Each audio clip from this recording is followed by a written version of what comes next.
Urinary tract infection. ఈ మాట ఆడవాళ్ళ నుంచి తరచుగా వినిపిస్తూ ఉంటుంది.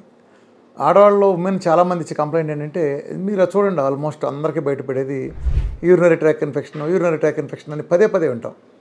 ఏంటిది మగాళ్ళు మాట్లాడకుండా ఆడవాళ్ళు ఎందుకు ఎక్కువ మాట్లాడుతున్నారంటే, ఆడవాళ్ళు నీళ్లు తక్కువ తాగుతారు.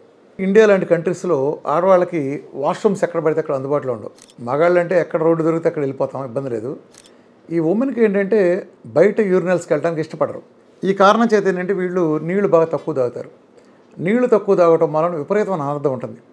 మామూలుగా ఏం చేస్తుందంటే కిడ్నీ మలినాలన్నింటినీ ఫిల్టర్ చేసిన తర్వాత ఆ వ్యర్థాలను మొత్తం అది యూరినరీ బ్లాడర్ ద్వారా మనకు బయట తోసేస్తుంది. ఈ తోసినప్పుడు ఏం జరుగుతుందంటే, మీరు కనుక నీళ్లు ఎక్కువగా తీసుకునే వాళ్ళలో ఎలా ఉంటుందంటే ఫుల్ ఫోర్స్తో ఉంటుంది కాబట్టి మొత్తం మలినాలన్నీ వెళ్ళిపోతాయి, కొట్టుకుపోతాయి.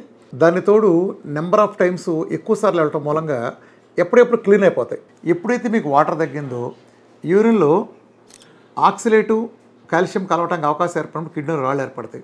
కాబట్టి యూరినరీ ట్రాక్ ఇన్ఫెక్షన్ మీరు భయపడాల్సిన పని లేదు.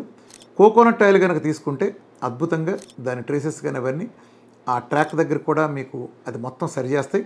ఎందుకంటే ఈ ప్రపంచంలో అందులో ఉండే మోనోలారిక్ యాసిడ్ ఈ ప్రపంచపు బెస్ట్ యాంటీమైక్రోబియల్, యాంటీవైరల్, యాంటీఫంగల్ ఇన్ని లక్షణాలు ఉన్నాయి. అందులో ఉండే యాంటీ బ్యాక్టీరియాని సమర్థవంతంగా దాన్ని కిల్ చేస్తుంది. బ్యాక్టీరియాలోకి వెళ్ళి ఆ మోనోలారిక్ యాసిడ్, కోకోనట్ ఆయిల్ ఉండే monolauric acid, this is powerful.